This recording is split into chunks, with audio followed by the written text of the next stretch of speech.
आज है 13/5/2021 की शिव बाबा की वाणी। बाबा ने कहा, मुरली का सार है, बाबा ने कहा, मीठे बच्चे, सतगुरु सच्चा सच्चा है तो उनको सच्चे सच्चे बच्चे चाहिए।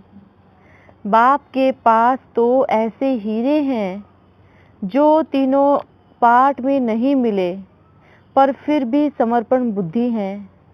प्यार को बलिहारी चाहिए, परिवर्तन ज़्यादा चाहिए। ये आज मुरली का सार है। आज बाबा ने कहा, अच्छा, आज सतगुरु बाप अपने सच्चे सच्चे साथियों से मिलन मनाने आए हैं। सतगुरु का अर्थ क्या है? सच्चा सच्चा साथ निभाने वाला सतगुरु, जो इस संसार में सत अर्थात सत्य और गुरु अर्थात शिक्षा देने वाला, साथ ले जाने वाला सतगुरु बाप आया है सच्चे सच्चे बच्चों से मिलन मनाने के लिए। कौन सा बाप आया है? सच्चा सच्चा सतगुरु बाप आया है सच्चे सच्चे बच्चों से मिलन मनाने के लिए। अपने मन में चेक करें, वर्तमान समय किसी भी प्रकार की हलचल तो नहीं है? हलचल, हाँ, कोई भी परिस्थिति के कारण हो सकती है, कोरोना के कारण हो सकती है, अपने पुरुषार्थ को लेके हो सकती है, या फिर बाबा कहाँ आ रहे हैं, बाबा का ये सब चीज़ें, बहुत सारी निश्चय की हलचल हो सकती है। बाबा ने कहा, सभी अपने अपने मन में चेक करें कि किसी भी प्रकार की कोई हलचल तो नहीं है। हलचल है या अचल है या हलचल है? क्योंकि बाप क्या कहेंगे? जब सतगुरु सच्चा सच्चा है तो उसके बच्चे कैसे होने चाहिए? हाँ, बाप को सच्चे सच्चे बच्चे चाहिए। बाप के साथ तो बिल्कुल चालाकी नहीं। सच्चे कैसे? जैसे कई बार होता है ना, बाबा के साथ ही बोल देते, बाबा नहीं, मैं ऐसे नहीं बोल रहा था, मैं ऐसे बोल रहा था, मैं ऐसे नहीं करना चाहता था, मैं ऐसे करना चाहता था। कई बार बच्चे बाप को भी घुमा देते हैं। तो बाबा ने क्या कहा है कि बाप को, दुनिया में तो बहुत झूठ है ना, आपस में एक दो को झूठ से ही रिश्ता चल रहे हैं। तो बाबा ने कहा, बाप के साथ कौन सा हमें रिश्ता निभाना है? सच्चा सच्चा। अच्छा, आज पूरे विश्व में विश्व एक छोटा सा गोला है। ये किस बाबा अपने लिए बोल रहे कि ये विश्व एक छोटा सा क्या है? गोला है। तीनों लोकों का एक छोटा सा हिस्सा है। वंडरफुल बात ये है कि इस छोटे से गोले पर ही कितना पाप कर्म है और कितना पुण्य कर्म भी है। लेकिन वर्तमान समय में क्या है? पाप कर्म भी जन्म जन्म से करते आ रहे हैं। पुण्य की कहानी भी द्वापर युग से शुरू होती है ना, क्योंकि सत्ययुग में तो ना पुण्य की जरूरत है ना पाप की जरूरत है। बाबा ने कहा, सत्ययुग में तो जरूरत ही नहीं है, ना पुण्य कर्म करने की जरूरत है ना पाप करने की, वहां तो सुख ही सुख है। लेकिन बाबा ने कहा, पुण्य की कहानी कब से शुरू होती है? द्वापर युग से। और लेकिन वर्तमान समय क्या है?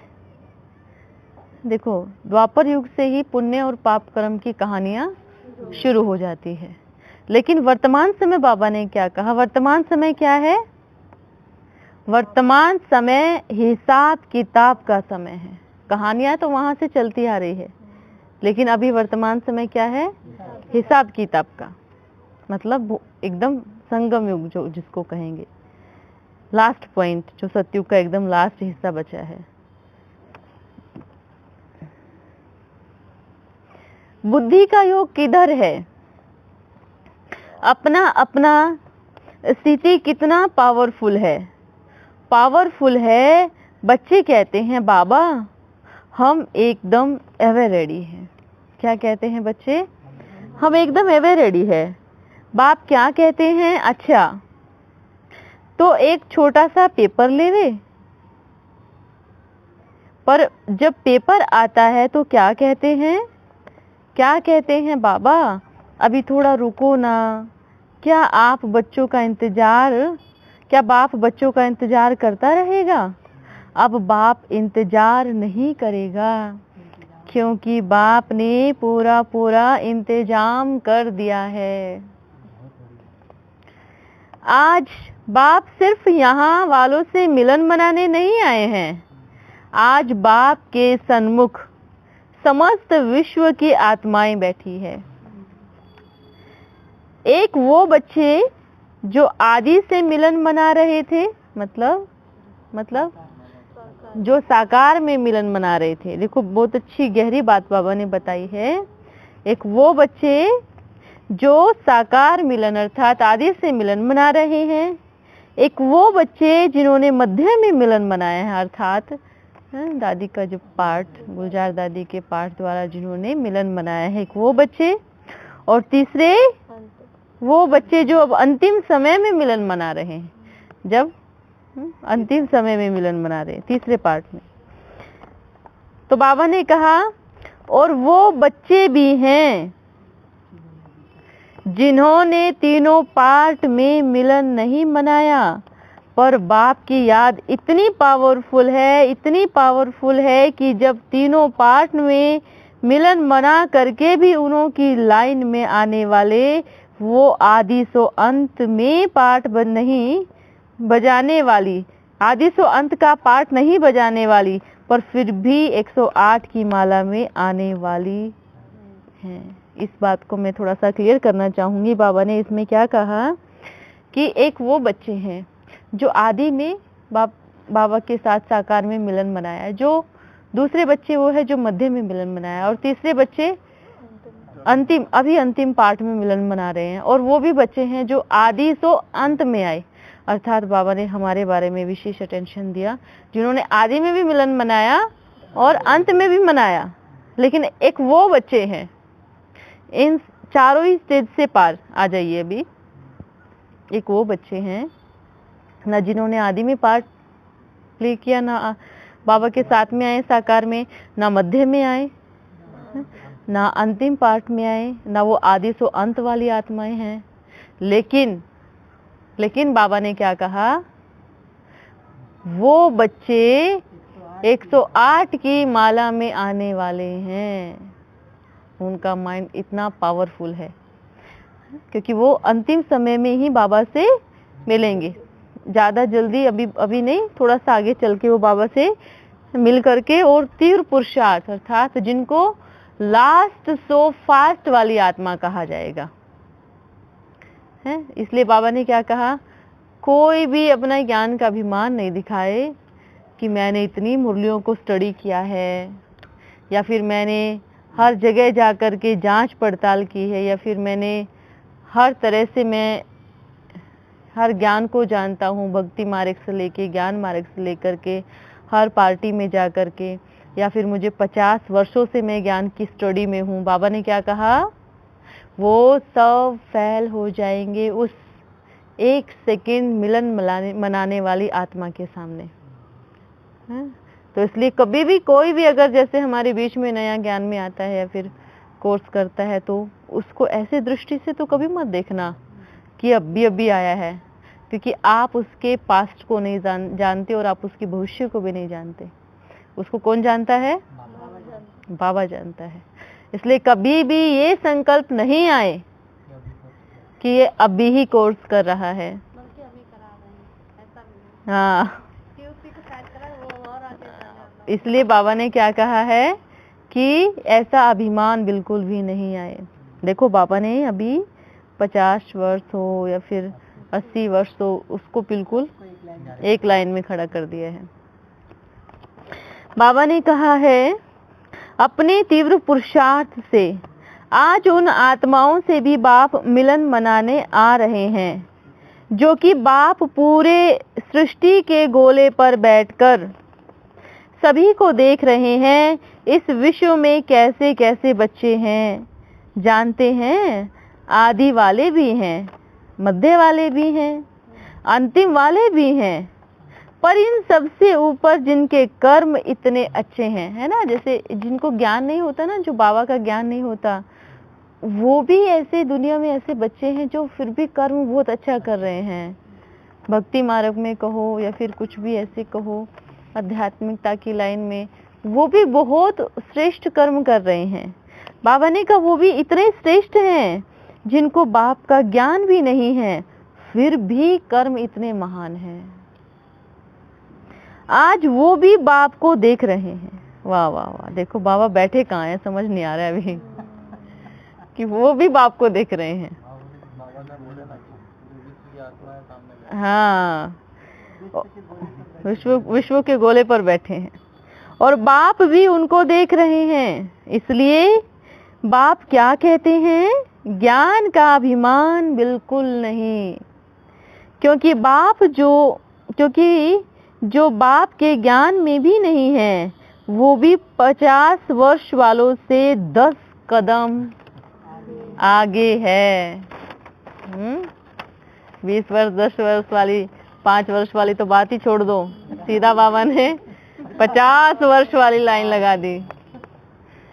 उनसे भी 10 कदम आगे हैं। वाह वाह वाह। बाबा ने कहा क्योंकि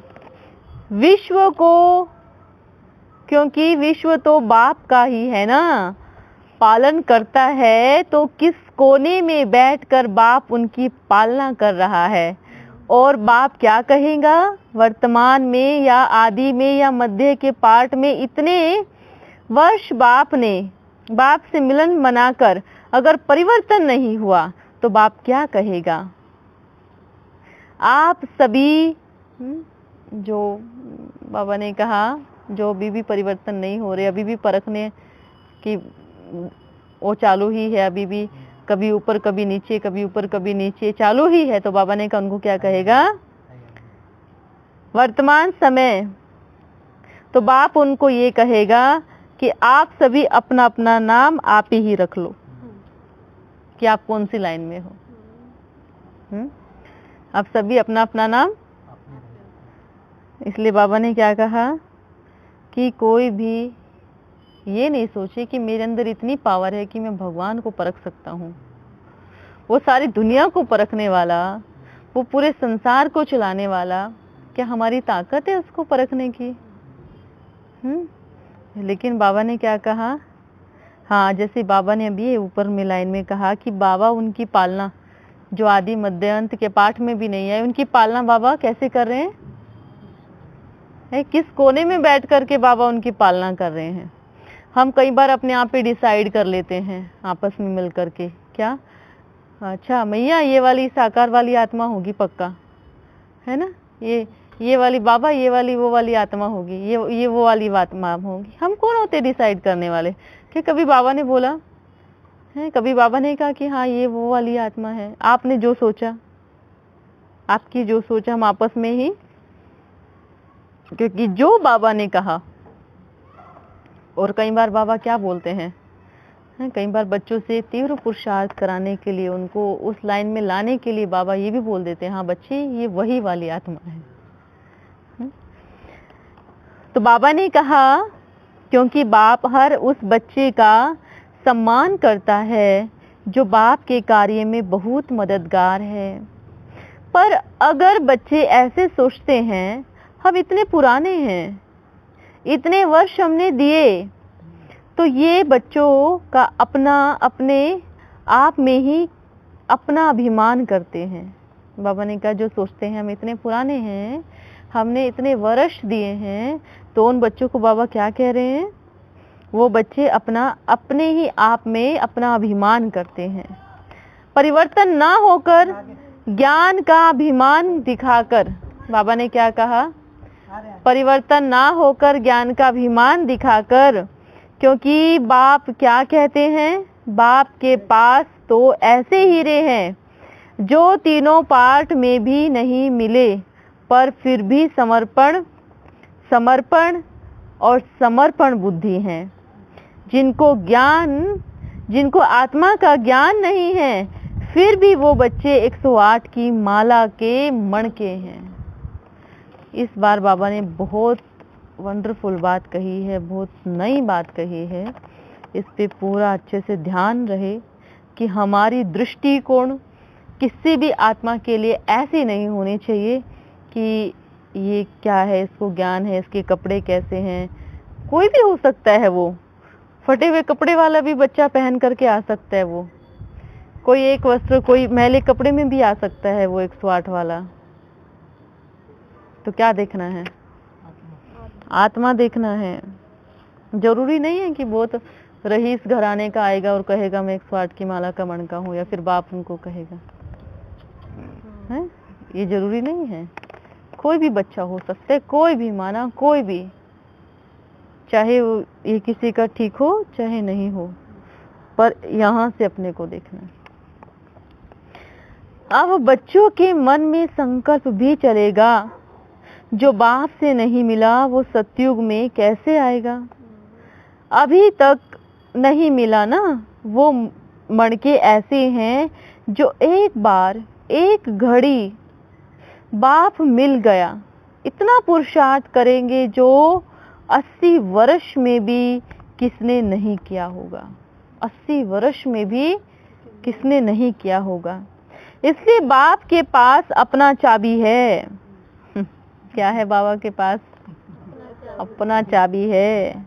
और अगर बच्चे को ये लगता है कि हमारे पास सारे ज्ञान की चाबी है, संपूर्ण ज्ञान की चाबी है, तो बाप ये कहेगा, क्या कहेगा कि फिर आपने बाप को नहीं जाना, तो फिर आपको बाप की परख ही नहीं हुई। ऐसा हो सकता है क्या? पूरे ज्ञान की चाबी बाबा हमारे हाथ में दे दे। बाबा को मालूम है कि अगर इनको दे दिया तो फिर बाद में मेरे बाप बन के घूमेंगे ये सभी। हाँ, इसलिए बाबा ने क्या कहा, अभी ही देखो, बाबा ने कहा अभी आत्मा का पाठ पढ़ाया है, 84 जन्मों का पाठ पढ़ाया है सिर्फ। अभी ही क्या बोलते हैं, नहीं भगवान सिर्फ हमारा है, हमारा बाबा है, हमारा बाबा ऐरे गहरे में नहीं आ सकता, हमारा बाबा इधर उधर नहीं आ सकता, हमारा बाबा इतना सस्ता थोड़ी है जो झोपड़ी में आएगा, या हमारा बाबा ऐसा थोड़ी है कि किसी भी तन का आधार ले लेगा।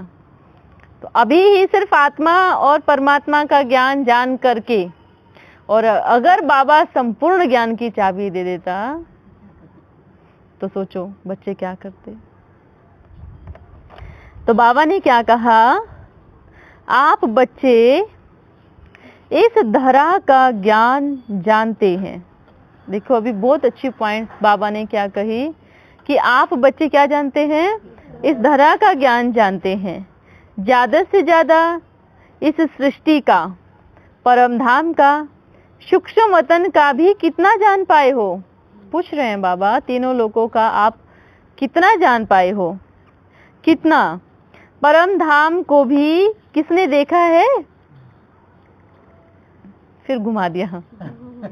इतने समय से परम धाम ऐसा है, बाबा ने क्या कहा, मतलब फिर भी बाबा ने क्या कहा, अभी आज तक कोई देख पाया है कि परम धाम कैसा है? किसने देखा है कि परम धाम कैसा है? किसको मालूम है? सूक्ष्म वतन में क्या क्या है वो किसको मालूम है? किसको मालूम है? अच्छा, वो दोनों लोग तो छोड़ ही दो, कोई बात नहीं, बाबा ने कहा वो आपकी बस की बात भी नहीं है। वो दोनों लोग तो छोड़ दो। इस सृष्टि का ही पूरा मालूम किसको है? बाबा ने कहा वो दोनों लोग को तो एकदम आप साइड कर दो, पर इसी सृष्टि का बता दो कि इस सृष्टि का पूरा ज्ञान किसको किसको मालूम है। वो दोनों लोग तो बहुत बड़ी बात है। जिस धरा पर आप बच्चे हैं, इस प्रकृति का, इस सृष्टि का ज्ञान जब साइंस का साधन नहीं प्राप्त कर सका, तो ब्राह्मण बच्चों में ताकत है। तो फिर क्यों कहते हो कि हम बहुत पुराने ज्ञानी हैं? क्यों कहते हो कि हमें ज्ञान का सब सार मालूम है? किस बात का अभिमान दिखाते हैं? बाबा पूछ रहे हैं किस बात का अभिमान दिखाते हैं कि जो कहते हैं कि हम संपूर्ण ज्ञानी हैं, संपूर्ण योगी हैं और धारणा है, ये आज समस्त ब्राह्मण परिवार से बाप का एक सवाल है। एक छोटा सा पेपर तो नहीं खोज पाए कि मैं आत्मा हूँ। बाबा ने कहा एक छोटा सा पेपर दिया था पेपर लिखने के लिए, वो भी नहीं लिख पाए। बाबा ने कहा इसका जवाब लिखने में तो इतना तकलीफ हो रहा है। जब समस्त संसार पूरी प्रकृति को ऐसे बड़े रूप में देखेंगे तब क्या कहेंगे? तब क्या कहेंगे? बाप यही कहने आए हैं कि जो ज्ञान आपके पास है और जो बाप आपके पास है वो समस्त संसार में किसके पास नहीं है। जो बाप का परिचय आप बच्चों के पास है वो पूरे विश्व में उन जिनको बाप का मालूम ही नहीं, जो अज्ञानी हैं, बाबा ने कहा जिनके पास बाप भी नहीं, तो कितनी खुशी होनी चाहिए, कितना नशा होना चाहिए। कहते हैं ना बाबा हम आपसे बहुत प्यार करते हैं, मेजॉरिटी कहते हैं। प्यार क्या कहता है कि मुझे बलिहारी चाहिए।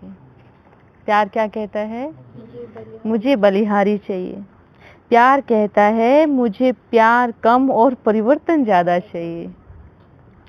जिससे हम प्यार करते हैं, है ना, उसके प्यार में बाबा ने कहा परिवर्तन। संसार का प्यार, एक आत्मा का सच्चा प्यार और एक मनुष्य का प्यार, पावन से पतित और पतित से पावन।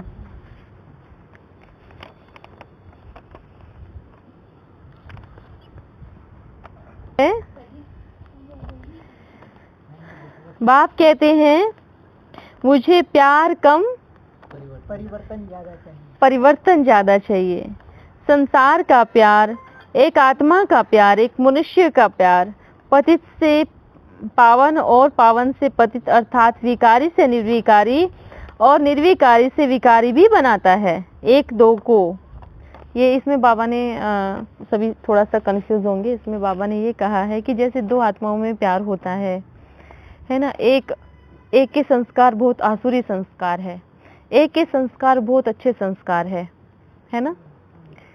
तो बाबा ने कहा है कि अगर दोनों को प्यार आपस में हुआ तो या तो वो उसके जैसा बन जाएगा जिसके आसुरी संस्कार है, या तो वो फिर दूसरे के जैसा बन जाएगा जिसके अच्छे संस्कार है। क्योंकि प्यार में परिवर्तन होना निश्चित है। प्यार माना क्या? या तो उसके रंग में रंग जाओ या तो उसको अपने रंग में रंग लो, यही प्रेम होता है ना। तो बाबा ने कहा अगर प्यार सच्चा है तो प्यार पावन कहे जाएगा, जैसे एक बुराई से अच्छाई की तरफ ट्रांसफर हो जाएगा अगर सच्चा प्रेम है। तो बाबा ने कहा ये प्यार की परिभाषा है। बाबा ने कहा और अगर दो आत्माओं में प्रेम है तो दोनों का संस्कार अलग अलग है, तो प्रेम क्या कहता है? दोनों एक दूसरे को एक दूसरे जैसा बनाने की कोशिश करेंगे। जो अच्छा होगा वो भी अपने पार्टनर को अच्छा बनाने की कोशिश करेगा, और बुरा होगा तो वो भी अपने साथ उसको बनाने की कोशिश करेगा। और जो बन गया उसकी जीत है। अगर अच्छाई की तरफ चला गया तो बहुत अच्छा समय रिश्ता चलेगा, और अगर बुराई की तरफ चला गए तो ज़्यादा टाइम रिश्ता नहीं चलता। तो बाबा ने कहा पर उसमें कोई प्राप्ति नहीं है, कोई सुख नहीं है।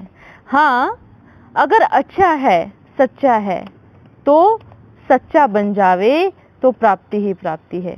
अगर बुराई से अच्छाई की तरफ चले जावे तो प्राप्ति ही प्राप्ति है। अगर मनुष्य का प्यार सच्चे से झूठा बना देता है तो क्या होगा? कोई प्राप्ति नहीं है, फिर उसमें दुख ही दुख होगा, फिर उसमें खोना ही खोना होगा। लेकिन यहाँ तो किसका प्यार है? किसका प्यार है? समस्त विश्व की आत्माओं के परम पिता का प्यार है। तो कितनी प्राप्ति होनी चाहिए। अच्छा, ये तो हुई अपने ब्राह्मण परिवार के लिए बात। अभी जो अज्ञानी हैं, उन्होंने आज तक शास्त्र भी नहीं पढ़े हैं, तो क्या सोचते आए हैं जब परमात्मा आएगा तो हम बहुत बड़ा चमत्कार, तो परमात्मा बहुत बड़ा चमत्कार दिखाएगा, सीधा ऊपर से ही आएगा, अवतरित होगा।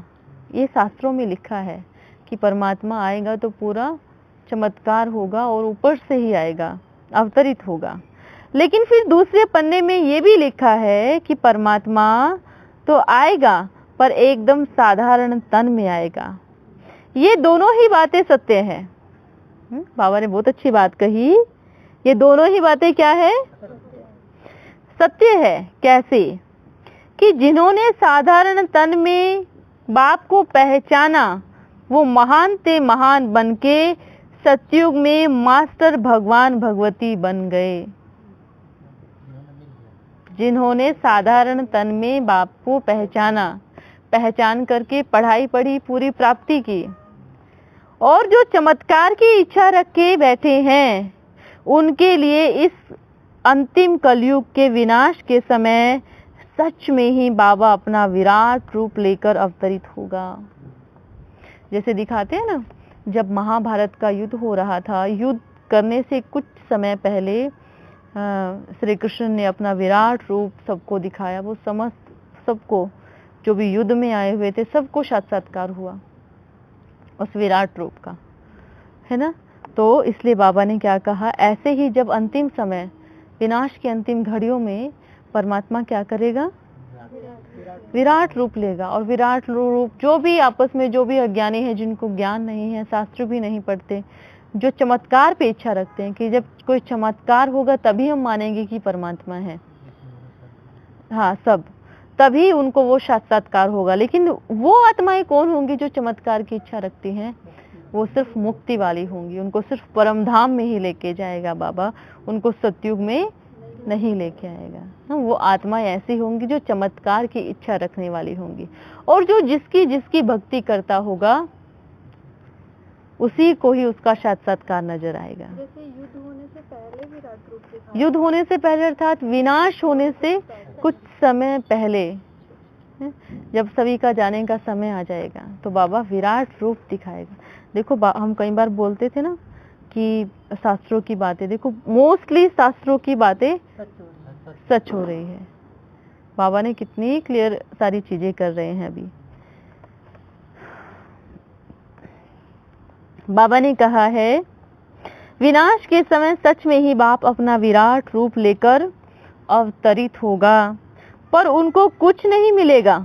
जो चमत्कार की इच्छा रखते हैं, जो साक्षात्कार की इच्छा रखते हैं, बाबा ने कहा उनको कुछ नहीं मिलेगा, क्योंकि वो चमत्कार की जो इच्छा रखते हैं, हाँ, उनको एक चीज जरूर मिलेगा, मुक्ति। आधा कल्प के लिए मुक्ति, वो भी आधा कल्प की। जो आज बड़े बड़े महात्माएं इस दिन का इंतजार कर रहे हैं, तो वो दिन भी आने वाला है कि सभी की दृष्टि जाएगी और क्या कहेंगे, वाह प्रभु तेरी लीला अपरम अपार है।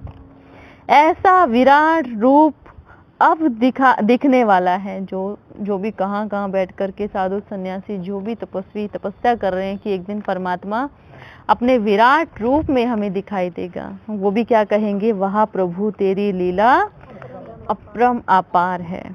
अच्छा, आज ऐसे परिवर्तन का बेड़ा उठाने वाले, हर कदम में सफलता प्राप्त करने वाले, मेहनत कम और प्राप्ति ज्यादा करने वाले, ऐसे तीनों लोकों के ज्ञाता बच्चों को, ऐसे बाप को पहचानने वाले, पास विद ऑनर बनने वाले, ऐसे सफलता मूर्त आदि मध्य अंत ऐसे हीरो बच्चों को, और ऐसे जो अभी तक भी बाप से मिले नहीं, उन 108 की माला के मणकों को बाप दादा का याद प्यार और बाबा ने कहा समस्त प्रकृति की तरफ से और अपनी तरफ से प्यार भरा याद प्यार और नमस्ते।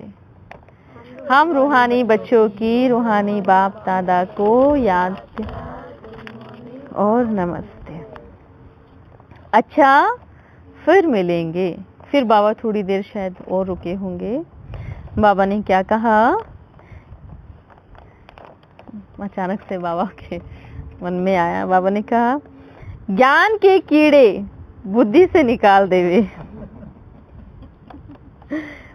प्रेम की तितली उड़ावे तो सब तरफ खुशबू फैलेगी।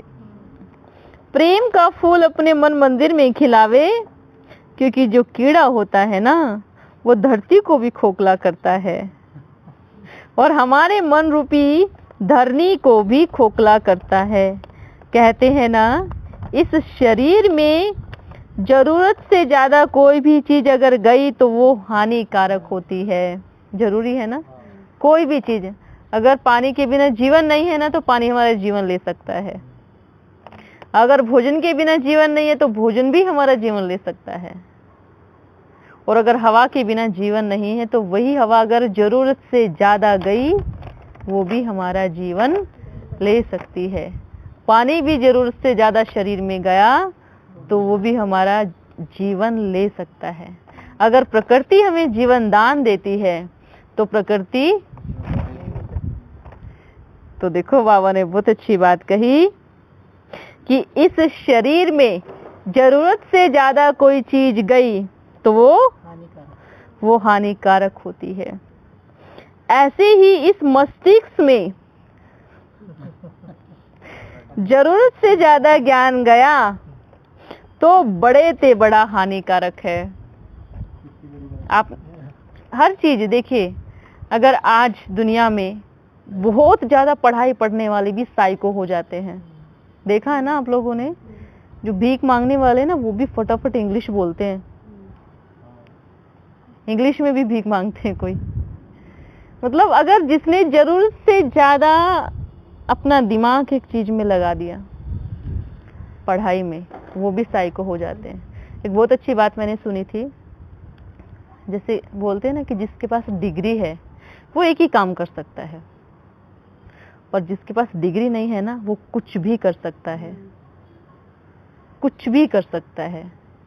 इसलिए हर ज्ञान को, हर चीज को लिमिट में, अगर हमारा ज्ञान भी अच्छा है ना, तो वो भी हमें महान बनाएगा। लेकिन अगर वो चीज जरूरत से ज्यादा आ गई हमारे दिमाग में तो वो हमें पागल कर देगा। तो इसलिए हर चीज का क्या करना है? बैलेंस बनाना है। बाबा ने कहा, हाँ सही है, अगर कार में अगर आपका टायर पंचर है और जरूरत से ज्यादा हवा भर दो तो और फट जाएगा। और बाबा ने कहा, और जरूरत से ज्यादा पागलपन दिखाया तो वो भी हानिकारक है। इसमें बाबा ने क्या कहा कि जैसे बाबा बोलते हैं ना, बाबा को ना भोले बच्चे पसंद है, लेकिन भोले के साथ साथ बाबा ने ये भी कहा थोड़े समझदार भी होना जरूरी है। अगर ज्यादा ही भोलापन दिखाया तो क्या होगा? वो भी क्या है? हानिकारक है। जरूरत से ज्यादा ज्ञान दिखाया वो भी हानिकारक है। इसलिए बाबा ने कहा जरूरत से ज्यादा पागलपन दिखाया तो वो भी हानिकारक है। बैलेंस, स्थिरता, बैलेंस बनाओ। अगर कोई सुनाता है, समझाता है तो परखो, अपना ठप्पा नहीं लगाओ कि नहीं बाप ऐसे आ ही नहीं सकता। ये देखो, हर तरह से बाबा ने इसको दुनिया में भी बोल दिया, दुनिया के संसार में भी लोगों को बोल दिया, और ज्ञानियों को भी बोल दिया, अज्ञानियों को भी बोल दिया। ये पॉइंट सबके लिए बाबा ने कहा तो परखो, अपना ठप्पा नहीं लगाओ कि ऐसा हो ही नहीं सकता। क्यों? किसने खरीदा है संसार को? कोई इतना बड़ा अरब खरबपति है जो इस संसार को खरीद लेवे? किसकी ताकत है? पूछ रहे हैं बाबा, इस संसार को खरीदने की किसी की ताकत है? जब कोई एक धर्म नहीं खरीद पाया, बहुत अच्छी बात बाबा ने कही, जब कोई एक धर्म नहीं खरीद पाया तो जो भी बच्चे हैं जो कहते हैं, क्या कहते हैं, ऐसा नहीं होगा, वैसा नहीं होगा, ऐसे शब्द बाबा ने कहा ऐसा नहीं हो सकता, शब्द ऐसे बोले जिसमें दम हो, ताकत हो। सही तो बोल रहे बाबा ने कहा।